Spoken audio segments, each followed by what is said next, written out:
Another quite commonly used constructor that we're going to talk about is called the copy constructor. Copy constructors do what they sound like they do. They allow us to construct a new object by copying from some other existing object. And generally, copy constructors follow this format where the constructor, as always, has the same name as the class. And the copy constructor accepts as a parameter some other instance of the same class. So notice here we have class name as our example, and it takes in some other object of type class name.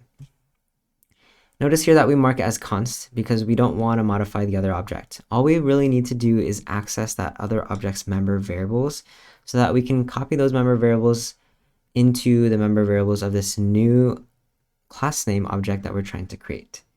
So we only need to access, we only need to read those member variables. So we mark it as const so that we don't modify it.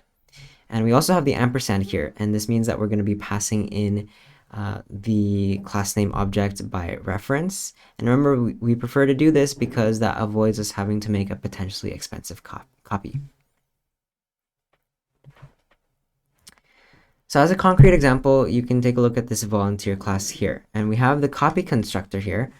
It accepts another volunteer object.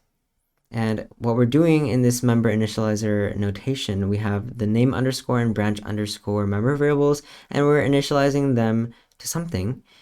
And so what we put within the parentheses is, what we're doing is accessing the member variables of this other volunteer object that exists. We're using dot notation to access the member functions, name and branch. So calling other.name will return us the member variable name that other volunteer object is set to.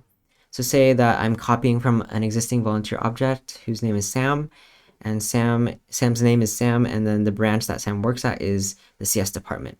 So calling other.name and other.branch would get me that string Sam and that string CS department.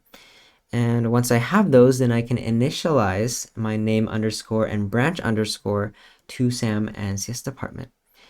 So we're initializing this new volunteer object's member variables to whatever the other volunteer's name underscore and branch underscore member variables are set to.